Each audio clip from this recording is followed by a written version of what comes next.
Tere, head sõbrad! Oleme jõudnud oma tegemistega maikuu keskpaika ja taas on hea võimalus osa saada siis parempoolsete taskuraadio uuest osast. Ja loomulikult, nagu me oleme siin korduvalt juba maininud, lähevad Eesti riigis kõik asjad ikkagi väga kiirel tempol ja kordagi ei ole sellist juhust olnud, et meil ei oleks siin laua taga mitte kui millestki rääkida. On sõbrad ka sellel korral. Tuletan taas alguses meelde nagu papagoi siin ikka, et subscribe'ige seda saadet kohe, saate seda edasi saata, kirjutage kommentaare ja kõike muid, mis siin asja juurde kuulub. See annab võimaluse meid ja seda samat saadet jõuda ka suuremate rahva hulkadeni. Stuudios ikkagi hea enne vana ekspertide kamp ja Tõnis Siim, tere teile ka ja ilusat maikuu jätku ka teile.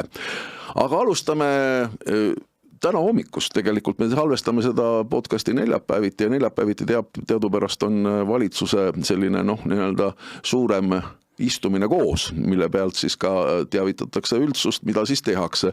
Ja täna hommikul ilmselt siis marssis oma legendaarse portfelliga valitsuse istungile ka rahandusminister Jürgen Ligi, kes siis kandis seal kaasas lisaeelarve projekti. Ja kui seda lisaeelarve projekti siis natukene üksipulki lahti võtta, siis põhilised asjad on, et tulud peaksid suurenema 26,6 miljonit, kulud 46,5 miljonit, investeeringud 32,5 miljonit eurot. Sellise plaaniga ta sinna valitsusse läks, et valitsus selle läbi vaataks. Lisaeelarve ei ole absoluutselt mitte midagi erakorralist, seda tehakse absoluutselt, see on täiesti tavaline töövahend omavalitsustes ja riigiettevõtetes, nii et selle koha pealt ei ole midagi lahti ja nüüd on siis riik ehk siis valitsus ära otsustanud, et sellest kõigest potist, mis ma siin ette lugesin, läheb 44,2 miljonit läheb siis üldisesse riigikaitsesse. See ei puuduta mitte ainult erinevate droonide, püsside ja kõige muu ostmist, see puudutab ka näiteks meditsiini, kriisivalmidust ja kõike seda.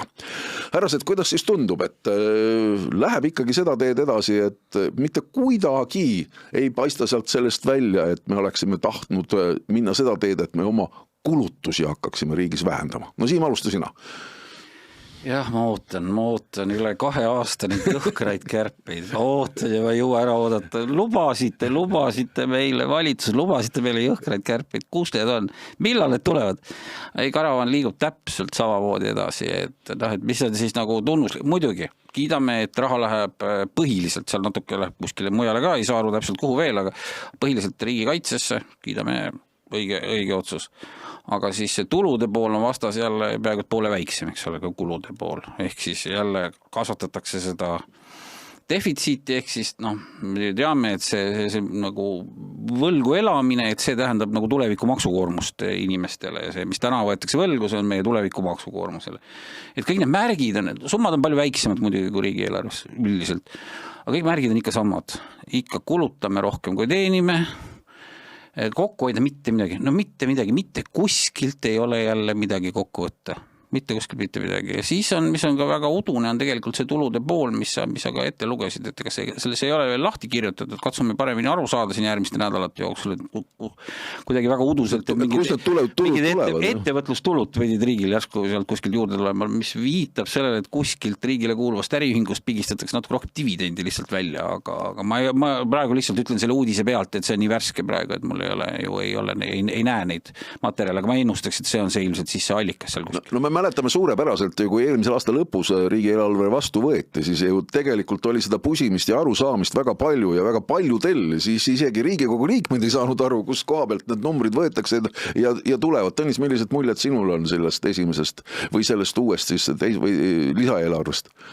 Mina ka ootasin lisaeelarve tulekut, aga minu ootus oli samamoodi nagu Siimul, et tegemist peaks ja saaks tänases olukorras olla ikkagi negatiivse lisaeelarvega just riigi kulude suunas.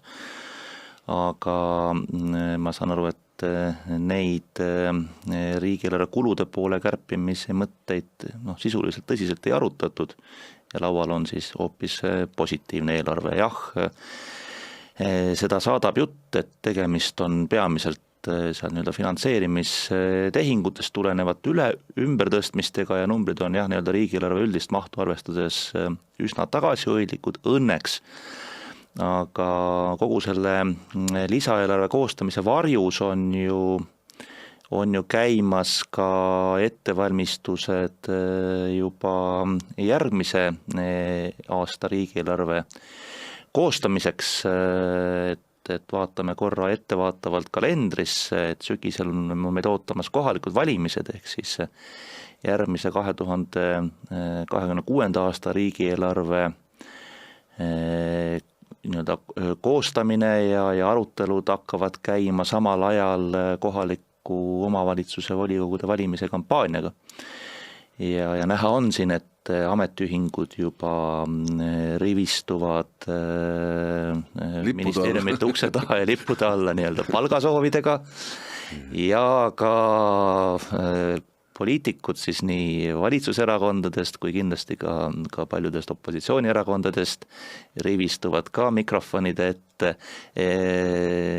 selleks, et inimestele jälle hea tegemise lubadusi jagada. Ehk kui vaadata kogu seda nagu mustrit, et nüüd ka selle vahekäiguna valitsus tõesti oleks võinud veidikenegi ennast kokku võtta ja teatud kulukõrped ära teha selle lisaeelarvega. Aga et kui juba seda praegu ei tehtud, siis ma kardan kõige hullemat tegelikult just järgmise aasta riigieelarve aruteludest, et see rong liigub nagu tegelikult selles samas suunas, et me kulusid ei kärbi, nagu siin Siim ütles, et öeldakse, et kuskilt ei ole kärpida, kõik on juba viimase piiri peal, aga küll on aga vaja kulusid nagu juurde teha ja kui nüüd on veel valimised ka tulemas, siis see ülekulutamise soov, ma kardan küll, saab ainult hoogu juurde, et kuidas on, et hoidke piip ja prillid, et see sõit läheb veel karmimaks. No tegelikult jah, ja küll sellel sügisel valimised, 1 aasta veel vahet ja siis juba Riigikogu valimised, et siis tegelikult need otsused peakski praegu järgmise aasta vaates juba nagu ära tegema või arutlema korrektselt. No praegu olnuks jah kõige õigem aeg teha need nii-öelda jõhrad kärped ära, sest enne suve, enne kohaliku valimiste kampaania nagu algust, teha mõnigi riigimehelik otsus ära ja siis minna nii-öelda selle raskete otsuste järel valimiskampaaniat tegema, aga ei, tundub, et see valimiskampaania rahalubaduste vaib nii-öelda hõljub seal valitsuserakondade ministrite kabinettides juba praegu. Jah, varsti hakkavad siis augustis, ilmselt inimesed tulevad puhkustelt tagasi, siis augustis hakkavad siis need, kirjeldame nagu lahti, mis juhtuma hakkab.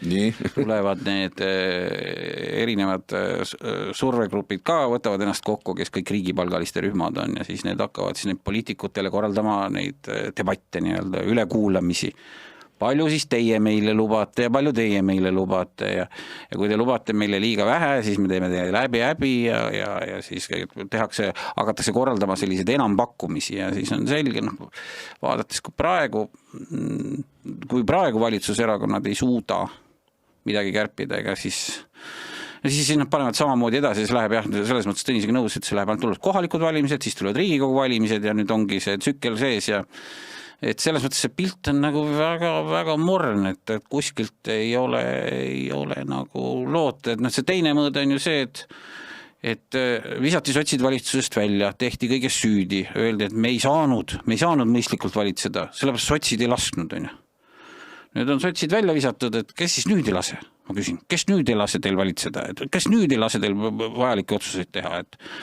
Ma ei saa aru enam. No ometigi tegelikult ma siin natukene isegi võib-olla valitsust kaitseks. No ometi on ühel või teisel ministril olnud see selline agenda, kus ta on välja öelnud, et jah, et ikkagi mingisuguseid kärpeid tehakse, kuskilt midagi kärbitakse.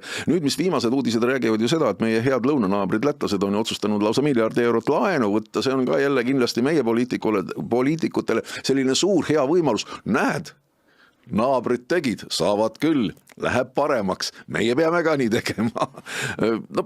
On ju midagi ühtest ikkagi räägitud, ma siin ei kaitse kedagi, aga tegelikult on ju midagi välja öeldud, aga tundub, et reaalselt siiski keegi sinna ikkagi kärbete juurde minna ei taha. Oleme ausad, et kogu see kärbete jutt, mida on siis nii-öelda kuidagimoodi üritatud sisustada, räägib ainult ühest, et need nii-öelda kärped, mida avalikkusele on müüdud, need ei ole tegelikkuses kulubaasi või riigi tegevuste ja ametikohtade kärped. Need on lubadus, et me teatud kulutusi kasvatame väiksemas tempos. Ehk kärbitakse võrreldes suurema kasvuprognoosiga, aga kulud ikkagi kasvavad. Nii et me oleme ikkagi väga nukras seisus selles vaates. Sellest kurb jah, et ei saa aru, et kus see üldse see päästerõngas võiks siin tulla enne järgmise Riigikogu valimisi, et kuidagi põrutavad ühes suunas edasi. Vaatamata sellele, et Michali jutud olid siin ju vahepeal väga sellist nagu palju tõotavad, et räägite, et nüüd me hakkame parempoolseks jälle. No täpselt, seda on väga palju viimasel ajal. Parempoolsus on? Seda on viimasel palju päris mitu ministrit, Reformierakonna ministrit välja öelnud. Mina olen seda Erik Keldo suust kuulnud, et nüüd me saame pärast seda ka, kui sa just ennist rääkisid, et sotsid visati valitsusest välja, et nüüd me saame parempoolselt valitsema hakata. See on tema suur selline loosung. Hakake siis, sõbrad, Eesti 200 räägib ka parempoolsusest, aga hakake pihta. Praegu on hea võimalus. Just ma vaatasin, et mõni päev tagasi siin tuli jälle pikast vaikelust välja Eesti 200 juhtfiguur nagu Marek Reinaas. Kogu Instagram oli täis videot, et nüüd hakatakse ellu viima parempoolset majanduspoliitikat. No palun, tehke siis seda, ütleme, tehke lisaks videole ka, tehke mõni otsus ka. Video tehti vähem. Video tehti ära. Nii et liiguvad kuskil asjad ikkagi, aga kindlasti neid asju jääme me väga pingsalt jälgima, aga ühte asja, mis tegelikult me oleme siin jälginud ka päris mõnuga, mis mõnuga tegelikult isegi kahjutunde ja võib-olla hirmuga. See puudutab neid samu kaamerate teemasid, mis siis üle riigi on. Olen seoses tööga ka natukene rohkem ennast sellega siin pidanud kurssi viima ja nüüd tänased viimased uudised või siin ütleme selle nädala viimased uudised räägivad ikkagi sellest, et siseministril oli nii palju julgust, et ta selle numbri tuvastuse, ütleme siis projekti julges nagu pausile panna. Mis see tähendab? Tegelikult pooled või väga paljud inimesed Eestis arvavad seda, et nüüd need ka kiiruskaamerad, mis meil siin igal pool on, nii mobiilsed kui statsionaarsed, et need ei tohiks nagu enam salvestada. Vale, need salvestavad endiselt ikkagi edasi. Tegemist on selliste suurte kaamerate, ütleme siis kogumitega või nagu te näete näiteks kuskil suurtel maanteedel, tee ilmajaamade küljes on väga palju selliseid kaameraid, mis siis teid nagu fikseerivad, et siis need kaamerad ei tohiks seda sama kogu traffikut või liiklust, siis salvestada. Kuidas tundub, et vähemasti mingisugune julgus oli mingisugune otsus teha, sest et tuletan meelde, et tegelikult kogu selle taga on mingi 10 aasta vanune seadusemuudatus, mille eesotsas oli siis toona siseminister Andres Anvelt, kes nüüd on juba poliitikast eru läinud ja justiitsminister Urmas Reinsalu, kes selle koha pealt ei ole mitte ühtegi sõna sellel perioodil minu arust öelnud. Et vähemasti midagigi oli julgus siseministril teha selles suhtes, et panna asjale pidurit ja luua sellele ikkagi õiguslik foon. Kuidas teie olete seda näinud kõrvalt jälginud ja millised mõtted selle koha pealt? Kui me kirjeldame seda seisu, mis oli siis ju tekkinud oli siis olukord, kus õiguskantsler ütles ühemõtteliselt välja, et tegelikult vist on põhiseadus vastase olukorraga. Ja see tänu ajakirjandusele, kuigi õiguskantsler oli sellele juba tükk aega tagasi tähelepanu juhtinud, siis kui nüüd ka ajakirjandus võttis selle asja suureks tegi ja kõigile hakkas nagu kohale jõudma, et päriselt, et nagu kujutage ette, et me peame ennast õigusriigiks ja meie politsei tegutseb olukorras, kus õiguskantsler ütleb selgelt välja ja keegi ei suuda ka ümber lükata tema seisukohta, et Eesti politsei tegutseb põhiseadusvastaselt. Et mida sellises olukorras üldse muud valikut siseministril oligi. Aga kindlasti nagu tunnustus Igor Tarole, et ta selle sammu astus. Aga nüüd on küsimus, et mis saab edasi? Täpselt, sinna tahtsin jõuda. Et kui mulle jääb sellest Igor Taro jutust, vaatasin tema intervjuud ka, et pigem jääb mulle tema mõte kisub sinna, et me teeme nüüd lihtsalt paberi peal asja korda. Et sisulist nagu arutelu, nagu mulle tundub, et see eelnõu, mis nüüd siis sealt Igor Taro allkirjaga siseministeeriumist Riigikogusse saabub läbi valitsuse istungi, et see saab olema lihtsalt, et me nüüd legaliseerime siis kõik ära, mis seni tehtud ja paneme igaks juhuks sinna veel mõned punktid juurde ka, et siis politseile veel vabamaid käsi. Et see ei ole lahendus on ikkagi see, et me ühiskonnas saame selgeks ja jõuame sinna, et ka inimestel on kindlustunne, sest mida rohkem sellest asjast räägitakse, ka ümberringi tuttavatega rääkides, inimestel pigem see tunne nagu kasvab, et meid lihtsalt nagu ohjeldamatult nagu jälgitakse, eks ole. Mis ilmselt ei ole tõsi, ma arvan, et seal on vastutustundetud ametnikud, ma arvan, et nad ei kasuta kurjasti neid andmeid, Igor Taro ütles ka ära, et seal on sisekontroll, väga hea, aga tuletan meelde, et Eesti riigis on ikkagi see põhimõte, et minu kohta käivad andmed kuuluvad mulle. Kodaniku kohta käivad andmed kuuluvad kodanikule, see on üks väga väärtuslik oluline põhimõte Eesti riigis olnud.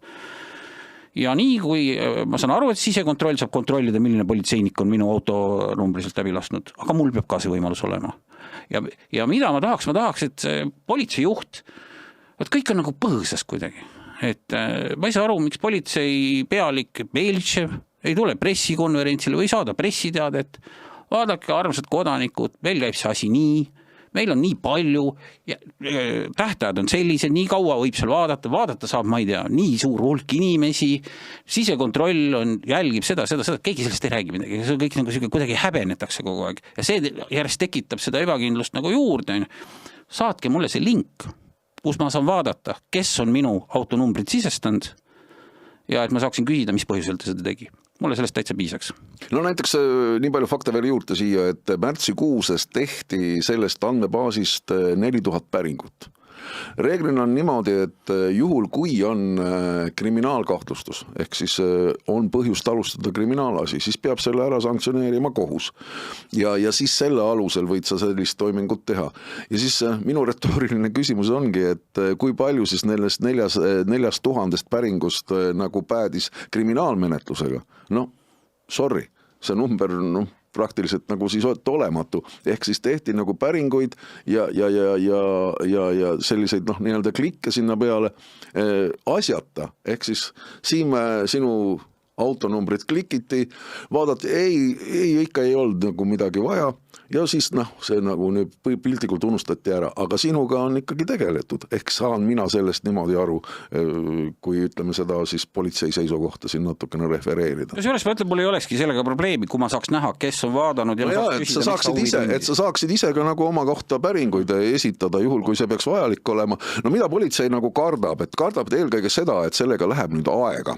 Sa tõid enne siin välja, et siseminister tahaks ja tema ametnikud peaksid nüüd ette valmistama vastava paberi, mida siis hakatakse siis muutma, Riigikogu peab selle ära koputama, aga sinna Eesti tingimustes läheb kindlasti, mitte kuu ega 2, aga ma arvan, et 2 aastat aega, võib-olla uute valimisteni. Mis aga tähendab politseitöös? Politseitöös tähendab seda, et milleks seda nagu kasutati. Ma siin natukene kaitsen politseid, et seda kasutati eelkõige, ütleme, autovaraste tabamisel, mis ülepiiriliselt sellised tegevused on. Et numbrimärkide fikseerimiselt, näiteks Läti sõbrad annavad Eestile teada, kuule, sealt tuleb mingisugune selline auto, vaadake selle auto teekonda. Aga Eestis enam seda teha ei saa. Ja nüüd on oht selles, mida kardetakse, et luksusautode vargused hakkavad jälle siin pihta, nii et head sõbrad, kellel see natukene on rohkem vara ja kobedamad massad, peate hakkama vist juba ikkagi sellise korraliku ketiga seda autot sinna kuskile puu külge hakkama panema, sest et Eesti politsei ei saa enam praegu sellisel moel seda jälgida. No mine tea, võib-olla nüüd näeme siis ka kiirmenetlust, et kui muidu võtame väga kaua aega, siis võib-olla nüüd saab kiiresti. Ma arvan ka, läheb päris kähku tuleb see. Aga tegelikult politsei sisemiselt oli ikkagi väga skeptiline, et see protsess võib veel kesta ikkagi päris pikalt, et tegelikult enne Riigikogu suvepuhkust ilmselt võib-olla sellega ära jõuta, võib-olla jõutakse. No siin on tegelikult ju juunini minna, on ju. Suvepuhkus vist hakkab kuskil enne jaanipäeva või juuni algus. Riigikogu saab ka suvel erakorraliselt kokku kutsuda, kui tahetakse. Seda muidugi, seda on ju siin tehtud ka ja loomulikult. Mina siiski kutsuks ka üles mitte seda nii-öelda lihtsalt ära koputama kiirkorras, vaid see mõttes on hea, et see teema on nüüd niimoodi nagu avalikus ette tulnud enne, kui midagi hullemat on juhtunud ja nüüd oleks vaja tõesti see teema nii-öelda ikkagi ka ühiskonnas laiemalt läbi vaielda ja noh, ka seda arutelu saab ju kiirendatud korras nagu teha, aga üldiselt noh, meil on olnud tavaks toota pidevalt regulatsioone, mis korraldavad ja reguleerivad inimeste elu. Nüüd on küsimus selles, et kuna inimeste kohta andmete kogumine ja nende kasutamine riivab inimeste privaatsust ja vabadusi, siis me räägime sellest, et tuleb tegelikult väga konkreetselt ära reglementeerida ametnike ja ametkondade tegevus. Ja ma küll ei soovitaks ühelgi ministril siin teha nii-öelda menetluse kiirteed ilma avalikku debatti pidamata. Jah, tahtsid midagi lisada? Et see surve nagu ikka jätkub, et no praegu on Tallinnas Järvevana teel üleval sildid, on seal mingi kaamerak ja üleval on sildid, keskmise kiiruse katseline kontroll, eks ole. Noh, arutati seda teemat, osad inimesed olid poolt, noh, teame teistes riikides on, näiteks Itaalias kasutatakse seda üsna laialdaselt. No seda kisutatakse meie lõunanaabrite juures, Läti, Leedu, sealt ju see sama liiklusohutuse positiivne number ju tulebki, millest meil ka siin väga palju räägitakse, sellest keskmise kiiruse mõõtmisest ju, mis on seal väga aktuaalne. Kui me keskmist kiirust mõõdaksime Tallinn-Tartu maanteel või Tallinnas Järvevana teel, siis sellest meil liiklussurmade arv väheneks, selles ma väga kahtlen, ma ei ole nüüd suur ekspert sel teemal, aga ma julgen küll öelda, et see ei ole see on ikka raha korjamise masin ikka, olgem sõbrad ausad. Aga see kiusatus ja soov, et tegelikult ei ole nagu seda seadustatud, ei ole seda selgeks vaieldud, kas me siis tahame ühiskonnana seda laadi salvestusviisi järjekordset, eks ole, ette näha Eesti riigis või mitte. Aga juba katsetavad, mis sa katsetad? Ära katseta siis nii kaua, kui ühiskonnas on selgeks vaieldud, aga see on näha, et kogu see soov on nagu väga tugev ronida nagu edasi, et peategi need katsetamised praegu seni, kuni see ühiskonnas selgeks ei ole vaielda. No neid katsed juba tehti eelmise aasta suve lõpus. Tegid juba eelmise aasta suve lõpus. Aga võib-olla kõigepealt teeks seaduse korda. Siin tuletan sulle välja, see kiiruskaamerate kohta ei kehti. No aga peaks kehtima, kui on, eks ole, et sellest on ju palju juttu, sellest osast on isegi avalikkuses vähemalt juttu olnud, et üks on see, et kas tehakse pilt sellest, kes seadust rikub ehk kiirust ületab, või tehakse pilt kõigist, No, et see ongi see koht, et tegelikult need numbrituvastuskaamerad on võimelised ju tegema tegelikult suurema reaalega, aga ta on keskendunud sellisele mustvalgele voonile, et seda numbrit... Et kui nad nüüd praegu katsetavad, siis praegu, et kui ma sõidan sealt läbi, siis tehakse must pilt. Täna ei tehta, ma usun mitte midagi. Ega kui on katsetamine. No või pole seal ju midagi üleval ju. Aga silt on. Silt, see on preventatiivne, et sa võtaksid... Minust oli seal kaamera ka, aga okei. See selleks, ma tahtsin tegelikult jõuda siin nende andmete kogumisel järgmise, või mitte järgmise, aga siin natukene seda asja laiendada korraks. Oli mul sellel nädalal vestlus ka vandeadvokaat Kari Ginteriga, kes tegelikult selles samas valguses, kes on väga, väga negatiivselt suhtunud kõigisse nendesse andmekogumistesse, tõi just välja selle, et ärme räägime ainult nendest kaameratest, räägime kõikidest nendest erinevatest metaandmetest, mida meie kohta tegelikult kogutakse. On see kas või ütleme telekomid, kes seda ju teevad ja mis saavad seda nagu ka välja anda. Ja seal samas nendest telekomi andmetest on ju võimalik ka välja võtta, kui sul on tuttav inimene kuskil mingisuguses telekomi ettevõttes, kes kellele helistas, kes mida tegi, kui palju, kes, mis hetkel. Noh, seal samas ju luuratakse, andke mulle andeks, alaealiste laste järgi, võt muidu ei saa ju kuskilt kätte, kus sa seal vaeseka olid või mis sa tegid seal mingil hetkel. Ja kõik see, tegelikult see probleem on suurem kui ainult need kaamerad. Mööngem. Telekomi metaandmete puhul on ju ka tõdetud, et see on põhiseadusega no, täpselt. Ikka riik kohustas ettevõtteid koguma, et siin meil on arutamist palju ühiskonnas. Tahtsid, Tõni? Ja see taandubki väga paljuski sellele küsimusele, et kui meil jätkuvalt see põhimõte kehtib, et inimene on oma andmete omanik, siis tuleb seda ka nagu jõustada, et täna jah, kõik need näited, mis ka siin on nagu läbi käinud, ju riivavad seda põhimõtet, et oleme ausad, et ega täna kodanikuna sul ju väga, sul tegelikult puudub arusaam, kes ja kuidas riigisüsteemis, aga tõesti ka teatud monopoolsetes ettevõtetes sinu andmetega ringi käib, sa ei saa seda kontrollida, sul pole tegelikult kuskilt ka eriti, sa võid mingit andmepäringuid nagu teha, aga kas sulle nagu vastatakse või ei vastata ja mis aja jooksul vastatakse, see on see on üsna nagu kohmakaks ja keeruliseks tehtud. Kontroll toimib ikkagi siis, kui andmete omanik saab seda sisuliselt reaalajas jälgida, kes tema andmeid vaatab ja neid milleks kasutab. Tegelikult peaks ka inimesel endal olema võimalus nii-öelda teatud välistused ilmselt on nagu vajalikud, aga üldjuhul piirata nende andmete vaatamist näiteks ilma kohtuloata ja nii edasi. Ja nii, et teema kokkuvõtuks meil on siin umbes kuskil 6000 kaamerat, mida siis riik ehk siis Politsei- ja Piirivalveamet haldab. Sellest väike osa nüüd on välja lükatud, ülejäänud fungeerivad ja toodavad ilusti kenasti edasi, nii et tegelikult ega siis elu selle pärast seisma ei jää. Elu jäi seisma ka Tallinna linnas ja tegelikult ka siin on ikkagi üht-teist viimastel aegadel toimunud ja toimub ka edasi. Võib-olla kõige suurem selline otsustus, mis puudutab mitte ainult Tallinna linna kui omavalitsust, on ikkagi mis seondub Tallinna meditsiinisüsteemiga. Ja tänased viimased teadmised on siis ikkagi sellest, et tahetakse liita Tallinna hambapolikliinik, erinevad teenused, kiirabi ja tegelikult Tallinna suurhaiglad kõik üheks suureks selliseks haigla, kuidas me siis nimetan, siis ravikompleks on vale, aga kõigeks selliseks meditsiiniasutuseks.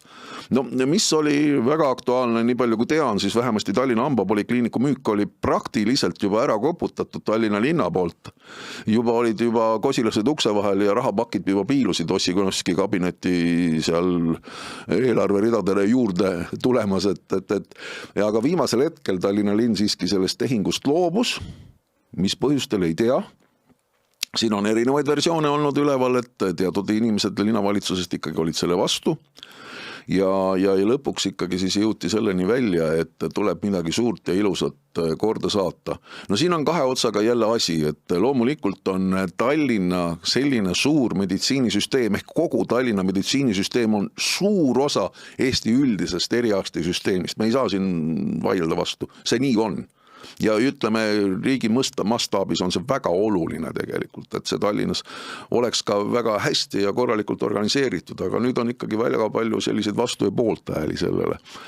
Siin, kuidas sulle tundub, et kas seda teed minek on normaalne või on tark tegu?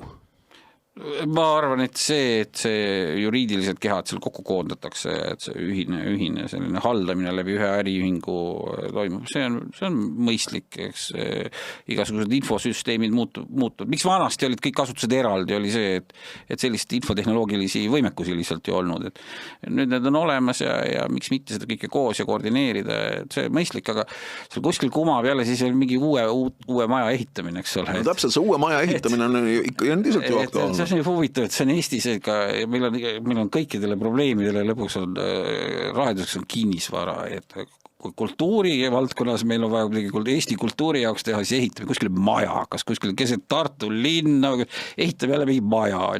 Kui me hariduskvaliteeti tahame parandada, siis tuleb haridusministeerium, ütleb, me nüüd ehitame riigigümnaasiumi, ehitame jälle hunniku maju. Et nüüd on meditsiinis ka, et ehitame maju, et see on nagu vastus. Et teeme kinnisvara juurde, et see on vastus alati sellele ERR-ile ehitame ka maja. Ei ole ehitame maja. Kohe läheb paremaks. Sellest läheb kohe elu paremaks, kui see meil on maja ehitada kuhugi. Siis on õudselt suured rahanumbrid, raha on jälle ära kulutanud, siis kõik hingavad kergendatult. Küll me andsime suure panuse Eesti kultuuri jaoks, Eesti hariduse jaoks, Eesti tervishoiu jaoks, eks ole. Sisuliselt mingi eriarsti kättesaadavuse probleemid ja need nüüd maja ehitamisest ei lahene, küll nad võivad laheneda sellist nagu juriidilise asutuste kokkupanemisega ja seal parema koordineerimise läbi võib tõesti näiteks juurdepääs eriarstile paraneda. Täitsa võimalik, et seal muutub see kogu see süsteem kokkuvõttes optimaalsemaks, aga see oli küll halb uudis tõesti, et kus see nüüd siis mingi hambakliiniku jälle vajadus, et ikka linnale kuulus ikka hambakliinik ka. Aga see tegelikult on hea rahamasin neile. Minu teada, et sealt ikka korralikult annab võtta. seal rahvis kes seal liigub. Hakkan ka sellest hambakliinikust nagu peale, jah, et võtaks siis veel igasugused ärisid üle ja teeks linnaärideks, et see on jälle see tagurpidi mõtteviis, et las ikka avalik sektor tegeleb oma asjadega ja erasektor tegeleb oma asjadega, kui Eestis on otsustatud, et hambaravi on erateenus, siis ta võiks ka erateenuse käes, eraomanike käes olla, et kus nad nüüd jälle jõudsid selleks kuperpalli teha jälle selleks, et ikka jälle jõuame sinna välja, et ei ole vahet, et ei ole vahet, tuli uus linnavalitsus ja käitub nagu keskerakondlik linnavalitsus. No see täpselt, et ma tahtsin just selle sama hambaraviga oli nii, et see oli eriti just Edgar Savisaare ajal, ka Mihhail Kõlvarti ajal oli see hambaravikliiniku väga hea selline raha tootmise allikas ja seda just läks ju linnavalitsustele erinevate protsesside eelkõige just valimis selliste asjade korraldamisel väga vaja, et sealt tuli sellist nagu lisaboonust. No. Et selles mõttes on see täiesti õigus. Ma ikka ootan, et sellelt enam ei olegi nii uus, aga sellelt praeguselt linnavalitsuselt ootan, näidake, millest erinete eelmisest linnavalitsusest, näidake. Aga nende näita. Ei näita. Jah, kui meenutame, siis Savisaare Keskerakondlik linnavalitsus ju asutas ka niisuguse asutuse nagu Lipo ehk linnapood. Jaa, väga tore. Ja juba lubas palju kõiki. Ta lootis sealt rahamasinat, aga ei tulnud välja. Just. Ja ütleme sellest Tallinna polikliinikus seal hiljuti oli vastupidi, seal oli mingisugune pesa tehtud, ütleme, eks ju, sõbralike poliitikute ja nende sõprade nii-öelda palgal pidamiseks. Väidetavasti on see probleem nüüd ära lahendatud, aga tõepoolest, et hambaravil on meil minu meelest väga reaalselt toimiv konkurents ja turg, et erahambakliinikuid on igal pool ja see jutt, mida nüüd siis linnavalitsusel oli ju esialgne plaan see hambapolikliinik erastamisele suunata ja sellele tõmmati siis nüüd pidurit. Ehk tekkis mingi vajadus nagu ümber mõelda ja need argumendid olid suhteliselt nagu armetud, et hambapolikliinik Tallinna oma siis osutab praegu ka nii-öelda hambaraviteenust nagu väljaspool tööaega, ütleme, eks ju. Et laske erasektoril toimetada, küll siis need nõudlus olemasolekul kell 3 öösel hambaid parandada, küll siis tekib see pakkumine turule ka asemele või erakorralistel juhtudel reageerida. Et mulle tundub, et siin ikkagi nagu küpseb selline nii-öelda munitsipaalkapitalismi ambitsioon, sest et kui meil meenutame, et meil on Tallinnas 4 erakonna koalitsioon, et kui sotsiaaldemokraadid räägiksid sellest, et linn peab tegema seda ja teist ja kolmandamatat ja võib-olla veel teatud teenuseid nagu tasutagi osutama, et siis ma isegi saaks nagu, see ei oleks nagu üllatus mulle, et sotsid sellist juttu hakkaksid rääkima. Aga meil on ju 4 erakonnast 3 julgevad ennast avalikult taas nimetada parempoolseteks, et Reformierakond, Isamaa, ütleme, eks ju siin ja Eesti 200 kõik väidavad, et nemad tahavad nüüd parempoolset poliitikat ajada ja siis ma saan aru, et nii-öelda need 3 erakonda tõmbasid siis ühiselt erastamisele pidurit Tallinnas. Et see küll ei näita soovi Tallinna tänase koalitsiooni osapoolte poolt ettevõtlusele tegutsemisruumi ja vabadust Tallinna linnas nagu jätta. Nüüd minnes edasi selle haiglate koondamise peale, siis jah, ma arvan, et see juriidiline vangerdus viia linna raviasutuste kehad nagu ühise haldusettevõtte alla ja otsida seal selliseid halduskulude sünergiaid, see on kindlasti õige suund. Laiemas pildis vaadates, ütleme, et Eestis, mis on suhteliselt ikkagi nii territooriumilt kui rahvastiku arvult väike riik, meil ei ole ruumi väga paljude suurhaiglate jaoks. Et laias laastus suund, kuhu peaks liikuma, ongi see, et meil on Tartus üks haigla, mis teenendab siis nii-öelda lõunapoolset Eestit Tartu Ülikooli Kliinikumi näol ja siin Tallinna suunas Põhja-Eestis tegelikult tuleks PERH kõigi nende nagu Tallinna haiglatega tõepoolest kokku panna, jah, Tallinna linnavalitsus seda suunda ka nagu ajab, ma arvan, et ka see on nagu õige vaade, aga sinna juurde peaks käima veel üks samm, et neid raviteenuste pakkumises peaks oluliselt suurenema just erasektori osakaal. et kõiki neid raviteenuseid, mida täna just eriti Tallinna linnale kuuluvad haiglad osutavad, ei pea riigihaigla või linnahaigla nagu osutama.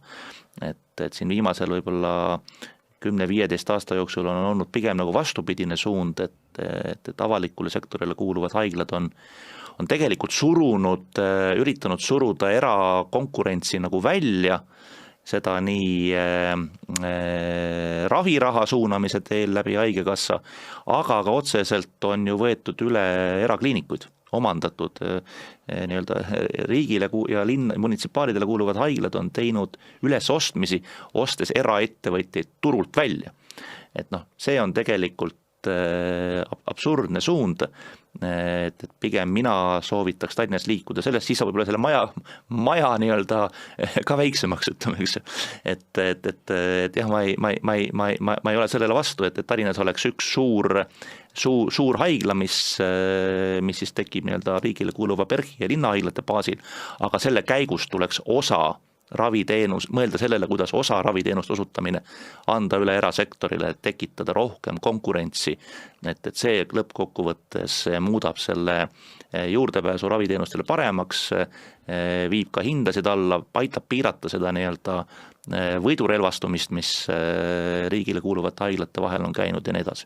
No linnal on loomulikult ikkagi seesama Tallinna Suurhaigla projekt ju veel laual ja seda ei ole vist kuskile maha maetud ja minu arust seal isegi inimesed selle projektiga on siin juba viimased 10 aastat töötanud ja teevad praegu ka edasi tööd, kuigi kuhugile eriti jõutud ei ole. Ja mis siis ju kõige nagu nii-öelda kurioossem on see, et me teame suurepäraselt Eesti poliitikas ju kehtib selline kurb seadus, et kui on ikkagi linna ja riigivõime erinev poliitiline tasand, ehk siis täna ta taas ikkagi on erinev poliitiline tasand väikse mööndusega ala Reformierakonnale, siis ikkagi ka sealt ülevalt nagu suurt abi sinna linnale ei tule, mida linn praegu ka ikkagi ju ootab, et riik tuleks siin mingil määral appi just selle Tallinna Suurhaigla projekti toetamisega, aga seda kindlasti ei maksa ilmselt vist ikkagi loota nii suures mahus. Ja ühte arvustust vist, mis ma nägin ka kuskil või jäi nagu kuskilt kõrvu, et see Tallinna uue Suurhaigla ehitamine läheks kuskil 800 miljonit äkki. Ma võin siin küll eksida, head sõbrad, ärge võtke puhta kullana, aga suurusjärgud olid umbes niimoodi, 800 suurhaigla ja siis ütleme Tallinna ida- ja läänehaiglate nii-öelda kokkupanek või nii-öelda ära kaotamine, ühe katuse alla viimine, siis oleks see kuskil mingi 600 miljonit, et umbes sellised vahed oleks, et kui need 2 sellist haiglat ära ühendada kuskile mingisuguses muusse kohta, siis läheks see 600 miljonit maksma ja kui loome uue Tallinna Suurhaigla, siis oleks see siis kuskil seal 800 miljonit, 200 miljonit vahet. Umbes sellised suurusjärgud kuskil siin mängisid linnavalitsuste arvutustes. Suured rahad jälle, et kus need tulevad. Aga sellist üldist linnavalitsuse mõtteviisi kirjeldamiseks, et võib-olla siin mõned kuulajad vaatajad panid tähele, see on tegelikult väike uudis tuli siin vahepeal, kus Tallinna linnavalitsus teatas, et nad üritasid teatud tühjaks jäänud rendipindasid Vanalinnas. See on kindlasti väga õnnestunud. Ei õnnestunud. Okei, seal on eraldi pikk teema, et miks ei õnnestu enam vanalinnas üüripindasid üürile anda, äripindasid just üürile anda, et seal tuleb ikkagi linnavalitsusel tõsiselt ise endale otsa vaadata, et kuidas on suudetud luua olukord, et keegi ei tahagi enam nii väga sinna vanalinna minna. Et see on eraldi suur mõtlemise koht. Aga me oleks küsimus, et parempoolse inimesena vastus väga lihtne. Müüge maha. Mis hoiate neid? Teil ei ole vaja neid üüril anda. Müüge ära. Nii lihtne ongi. Küll ostja leiub. Õiglase hinnaga. Aga ei, me hakkame nüüd mõtlema, kuidas uuesti üüril anda. Milleks?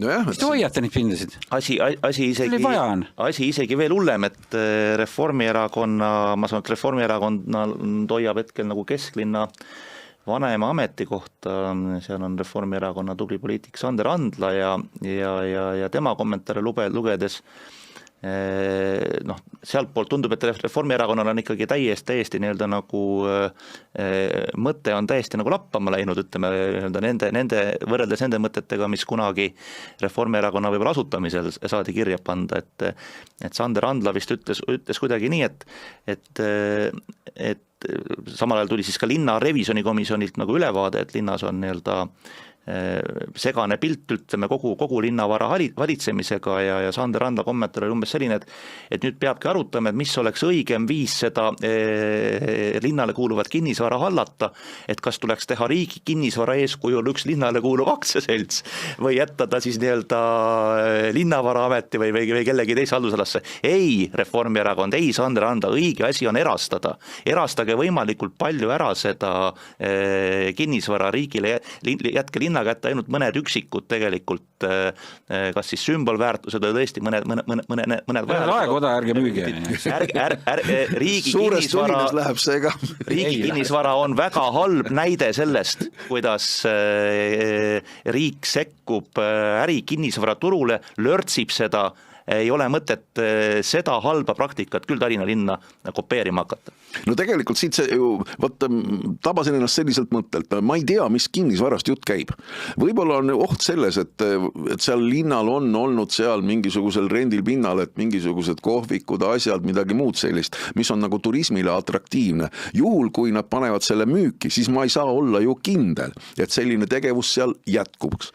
Ja noh, samas kui vaadata uue teemana juba seda, et turistide arv ju tegelikult on ju meil oluliselt vähenenud võrreldes kas või eelmise aastaga. Seda möönab nii Tallink Grupp, kes on vähem vedanud ja seda möönavad ka teised, et meie turismiasutustes on vähem inimesi peatunud ja sealhulgas ka ütleme võrreldes eelmise aastaga lausa 7% vähem välismaalasi.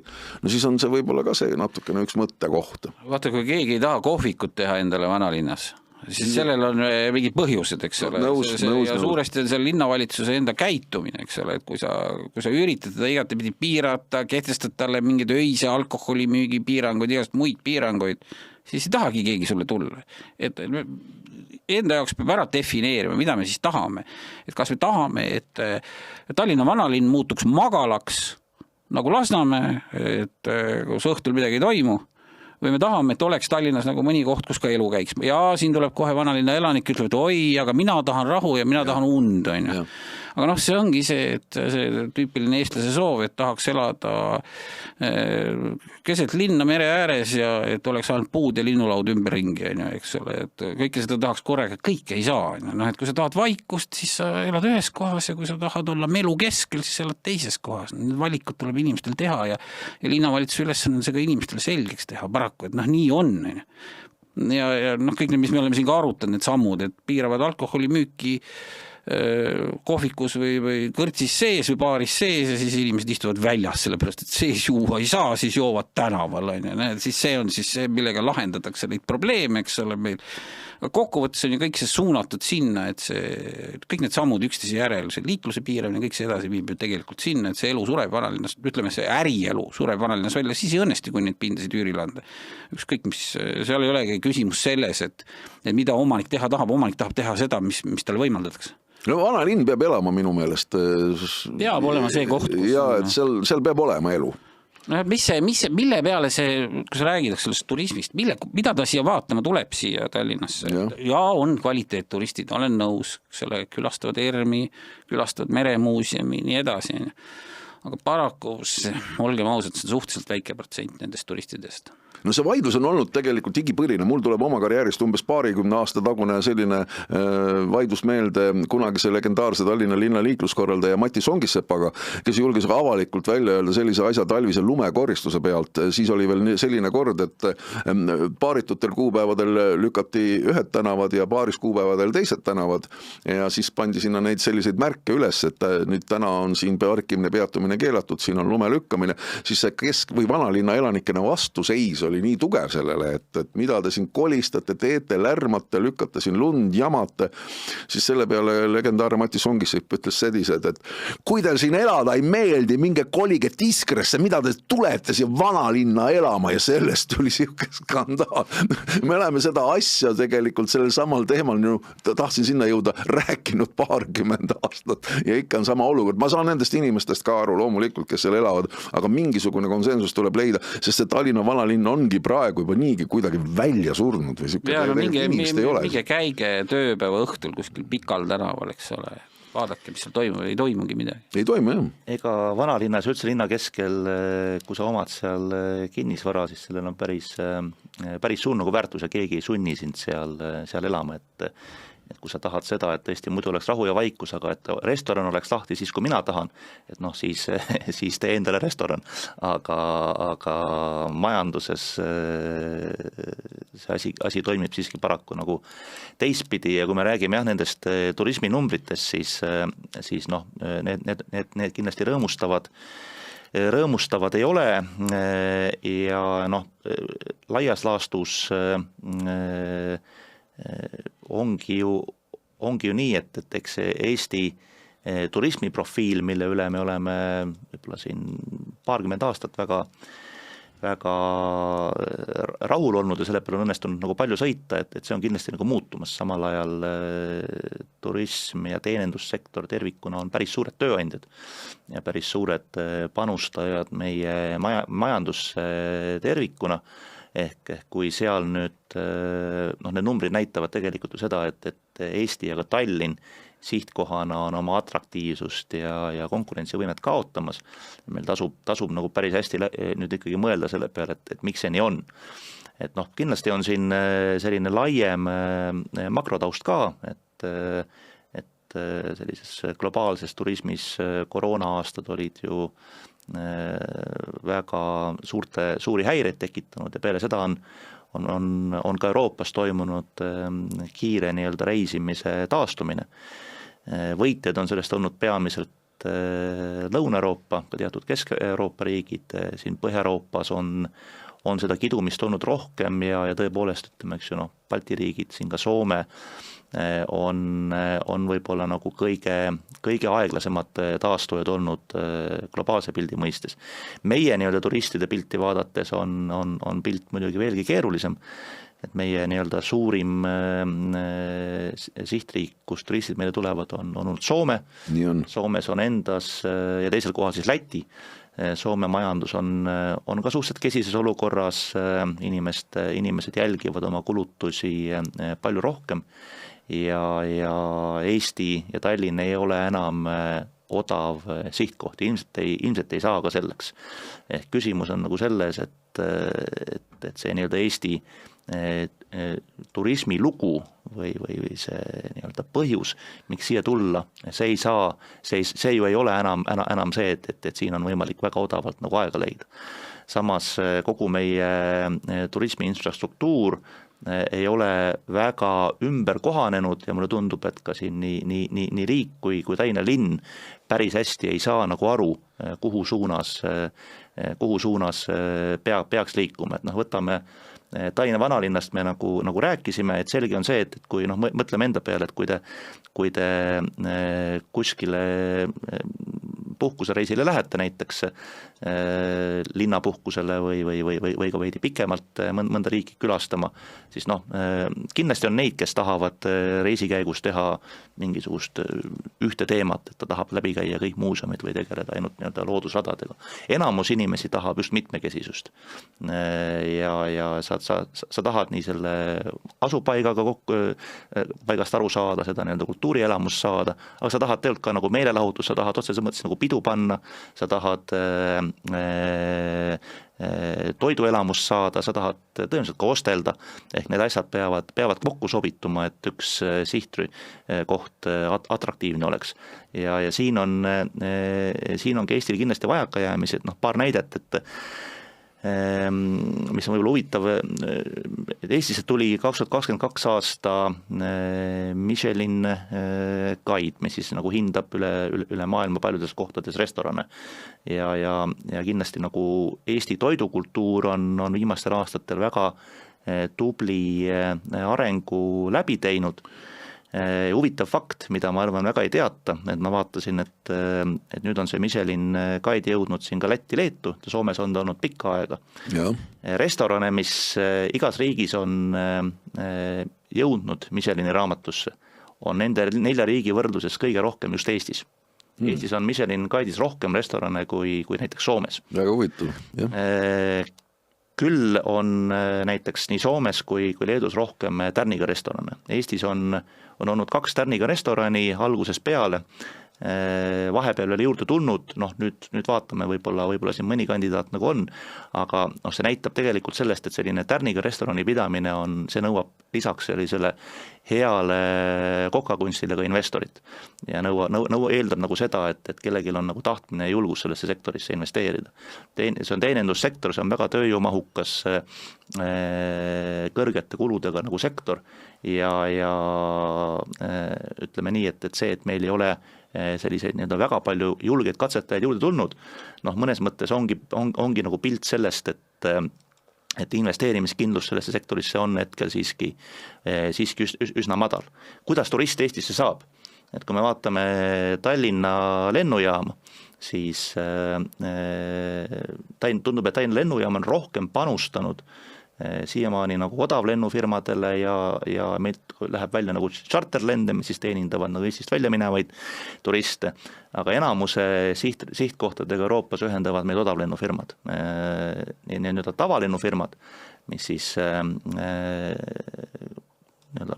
kellel on Euroopas kuskil oma haab, nendest lendab Tallinnasse ainult mõni üksik ja nende lennugraafikud on nagu üsna hõredad. Ehk kui me nüüd mõtleme selle peale, et me oleme kiiresti muutunud odav sihtkohast kalliks sihtkohaks. Tallinnas väljas söömine on täna kallim juba kui mitmes Euroopa nagu pealinnas, siis jällegi näide sellest, et kas Ryanairiga lendab Tallinnasse see inimene, kes siin elaks nii-öelda nagu Viederni hotellis, sööks Michelini restoranis, käiks ostlemas, võib-olla ta polegi siin kuskil nagu ostelda. Ehk need on, see komplekssus on nagu teema, mille peale Tallinn peaks mõtlema, mitte selle peale, kuidas luua nii-öelda Tallinna kinnisvara aktsiaselts, et hakata nii-öelda erasektoriga renditurul nagu konkureerima. Selle kõigega, mis sa rääkisid, haakub ju väga hästi see, et Statistikaamet on teata andnud sellest, et töötute arv on meil kõige suurem peale 12 aastat, et see fakt on iseenesest ka räägib seda, et me oleme ikkagi kuskile väga allapoole liikumas. No see on see majanduse vindumine, et see kogu aeg läheb 8, mis meil oli 6 või? Kuskil jah, 8,6 oli see töötuse protsent meil tööealises elanikkonnas, et ja kogu aeg on vaikselt kasvanud, kui te mäletate mõni aeg tagasi, lugesime kogu aeg uudised, et majandusega meil on, aga üldse meil tööjõuturg on tugev. Mäletate, see jutt oli kogu aeg iga uudis majanduslangusest lõppes sõnumiga, aga tööjõuturg on meil tugev.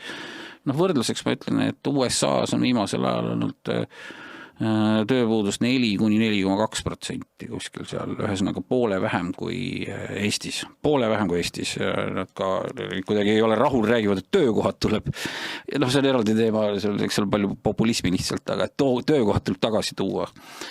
Et meil siis 2 korda kõrgem, et eks see on kogu selle vindumise tagajärg, aga jah, selle suure pildi juurde, eks see puudutab nii turismi kui seda majanduskeskkonda tervikuna, ikkagi mainiks lihtsalt ära selle ühe märksõna ka on kogu see julgeoleku teema, et see kuvand, mis Eestist on, et paratamatult, et see on, millega Eesti riik peab tõsiselt tegelema, et mis see sõnum on, et kui sõnum on see, et räägitakse Ukrainast ja siis järgmisena mainitakse Moldovat ja Eestit, eks ole, siis on asjad halvasti, et me peame kuidagi nagu siin ikkagi andma, siin peab valitsus andma selget tugevat sõnumit, et Eestisse on hea tulla, siin on kõik hästi, siin on kindel olla, mitte sõnumeid, et kas Narva on järgmine, eks ole, piltlikult öeldes, nagu me väga palju oleme need laused kuulnud, et muidu ei tule siia seda konverentsiturismi, millest me oleme unistanud, ega kes hakkab oma ülemaailmse organisatsiooni järgmist konverentsi korraldama Tallinnas, kui tal on samal ajal mure, et kui milline on Eestis julgeolekuseis. Et meie riigi sõnum või meie riigi ülesanne on anda nendele inimestele, kes sellised konverentsi korraldavad sõnum, et siia tasub igal juhul tulla, et siin on hea julge olla. Võtan siia lõppu veel ühe väga poliitiliselt aktiivse teema üles ja see on vaba surm. Kahjuks tuleb ka sellest rääkida, sellepärast, et Riigikohus andis nüüd märku sellest, et Paul Tammerti poolt läbi elatud protsess selle koha pealt, kus ta siis pakkus sellist teenust, on ikkagi õiguspädev ja selles osas ei ole mitte midagi nagu valesti läinud. Nüüd on see väga erinevates poliitilistest ametkondades poliitilistes jõududest põhjustanud ka diskussiooni selle üle, mis siis ikkagi teha. Selge on see, seadust on vaja muuta, siin on vasturääkivusi teatud poliitiliste erakondade sees, ei olda sellega päris päri, aga suurem osa tundub, et ikkagi võtab selle omaks ja lihtsalt see tuleb seadusega ära reguleerida. Kuidas parempoolsed sellesse suhtuvad? Te ei saa siin praegu küll erakonna nimel päris rääkida, aga juhatuse tasandil kindlasti, juhatusliikmete tasandil. Jah, ütleme, et eks meil ka erakonnas on vaja see arutelu läbi pidada, aga teema kindlasti muutub üha akuutsemaks, neid konkreetseid inimeste lugusid on ju meedias olnud ja neid tuleb nagu järjest rohkem. Et ma isiklikult jagan seda vaadet, et see võimalus tuleb luua ja vastavad muudatused tuleks ära teha. Siim?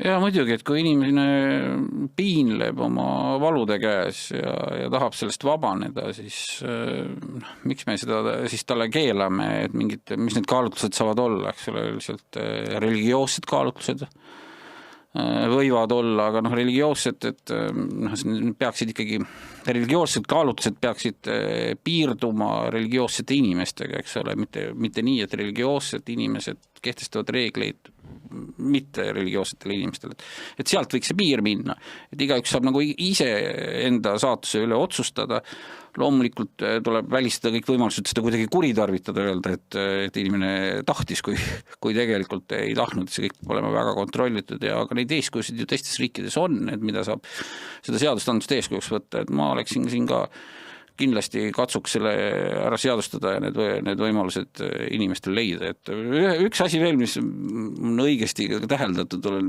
märganud, et tihti veel need inimesed, kes on sellise abistatud nagu sellise elu lõpu vastu, need inimesed samal ajal toetavad surmanuhtlust. Et see iseendast näitab, et ma arvan, et me ei peaks teiste inimeste eest otsustama. Aga poliitikas juhtub nii mõndagi, nii et see tegelikult on otsustamise koht kindlasti ja tegelikult saan aru, et teie seisukohad on see, et see peaks olema reguleeritud ja miks mitte.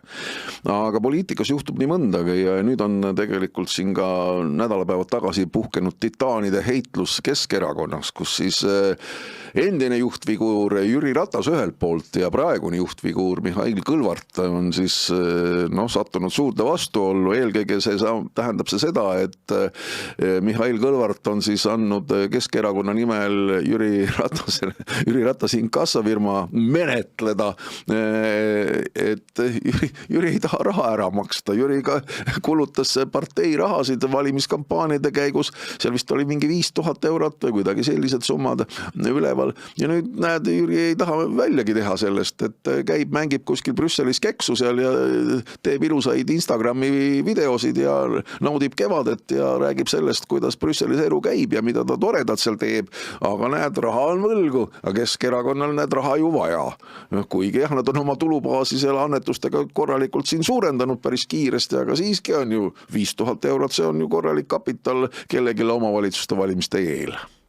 Mis sellest kaklemisest või sellisest käitumisest arvata? Ma arvan, et aga miks niimoodi diskrimineerida, miks Mihhail Kõlvart kohtleb endiselt Keskerakonna liikmeid erinevalt? Kõigile inkasso peale. Kõik, kes ära läksid, kõik, kes on jätnud midagi maksma. Aga miks sa nendel ära on läinud? Ka omadele praegustele liikmetele, kellel on ikka liikme maksmata kohe inkasso koju.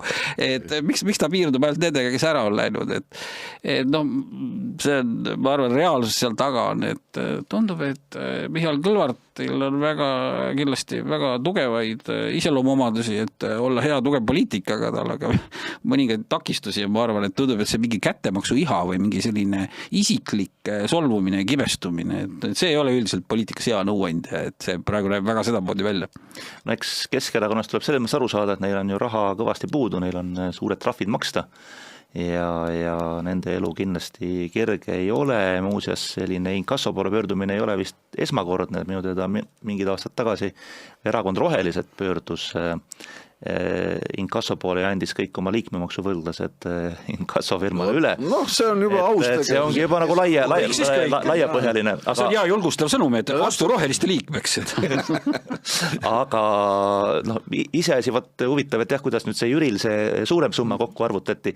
Minu mõtted viita selle peale, et Keskerakonnas vist oli pikka aega selline liikmemaksusüsteem, et inimesed, kes said Keskerakonna kaudu kõikvõimalikele poliitilistele ametikohtadele, nemad pidid sisuliselt oma ametikohtade pealt maksma sisuliselt 10. Ja see on endiselt neil põhikirjas sees. Keskerakonnas või? Jaa, et kui sa oled sellistel poliitilisel kõrgel kohal, jah? Nagu erakonna poolt määratud poliitilisel kohal, siis sul liikmemaks ongi kohe kõrgem ja sealt tuli ilmselt ka see Jüri Ratase arvutus. No sellised lood siis. Aga head sõbrad, tegelikult tahaks teile teha siis praegu siin ettepaneku, sest et Eesti kõnepuruugis on ju väga tuntud selline välje nagu poliitiline prostituut. Palun vabandust, keda see siin praegu riivab, aga kui te tahate tõepoolest sellist inimest näha, siis soovitan teil Peeter Ernitsa portree endale ära raamida ja panna magamistoa seinale, sest et häbenemata on tegemist ilmselgelt selles mõttes ikkagi sellise inimesega, keda võib niimoodi kvalifitseerida. Andke andeks, härra Peeter, aga lihtsalt siin ei ole muud valikut. No nüüd uuesti Keskerakond. No mida sellisest arvata? Ma isegi ei ole kokku jõudnud lugeda neid ülehüppamisi ja tagasi kargamisi, palju Peeter Ernits oma poliitilise karjääri jooksul on teinud. No kuidas saab sellist inimest tõsiselt võtta üks, ütleme, valija? Ühe päeva oled seal, teise päeva seal. Ma ei tea, mis ambitsioon tal on, miks ta seda teeb, et lihtsalt tahab endale nagu seljatagust kindlustada või oled siin aru saanud sellest või? No eks Peeter Ernits vaatab, et 2 aasta pärast jälle Riigikogu valimised, eks ole, Riigikokku ta sai tänu sellele, eks ole, et Kert Kingo jäi lõplikult süüdi ja pidi seetõttu Riigikogust lahkuma, eks ole, ja siis eks Peeter nüüd mõtleb, et kuidas siis nüüd, mis nüüd edasi siis teha, et 2 aasta pärast on jälle valimised, et mis erakonna nimekirjas siis järgmine kord võiks saada Riigikokku ja siis ta ju, tema neid intervjuud olid üsna avameelsed, et ta ju sisuliselt viskas koksud välja, pakkus ennast selle erinevatele erakondadele ja kui me siin palju kritiseerime, siis ma ikka katsun vahepeal kiita ka, et ma kiidan kõiki neid erakondi, kes ei läinud liimile ja ei võtnud Peeter Ernitsat endale liikmeks, et Isamaa oli kindlasti üks nendest, EKRE-sse tal vist tagasiteed ei olnudki, ma ei tea, kas ta kuskil mujal käis veel ennast pakkumas, et arvata ikka käib küsib ju. Et igal juhul, et kiidan neid erakondi, kel jätkus kainent mõistust teda tagasi tõrjuda, et ta toob ainult pahandust ja intriigi kaela kõigile. No kas tundub, et Eesti inimeste mälu on nagu lühike või selle koha pealt, et ta läheb jälle valimistele rinde ees ja ma ei tea, jälle peksab seal trummi ja keegi ükseid asju üldse nagu tähele ei pane või kuidagi niimoodi. Kui sa oled nagu kindel, sul on kindel nagu nägemus oma poliitiline tee käia, see on kuidagi ikkagi väga räpane. Et kui vaadata seda nüüd Keskerakonna poole pealt, siis täna Keskerakonna Riigikogu fraktsioonis on valdavalt vene nimedega poliitikud ja Keskerakond on suutnud nüüd muidugi oma nii-öelda varasema kidunud reitingu uuesti tõusule pöörata, rohkem on seda toetuse kasvu tulnud neile venekeelsete valijate seast, aga ka teatud taastumine on tulnud nagu eestikeelsete valijate seas. Ja kindlasti Keskerakond selle nii-öelda potentsiaali realiseerimiseks vajab siis ka nii-öelda vene nimedega, perekonnanimega poliitikute kõrvale ka Eesti perekonnanimega tuntud poliitikud, ütleme, eks ju, ja näha on siis, et see nii-öelda see nõudlus Keskerakonna poolt on olnud kõrge, aga pakkumine on ilmselt olnud väga kesine, ütleme, eks ju, et piisas Ernitsal seal uksest sisse minna, sai kohe Kõlvartiga laua taha ja pressikonverentsile, ütleme, eks.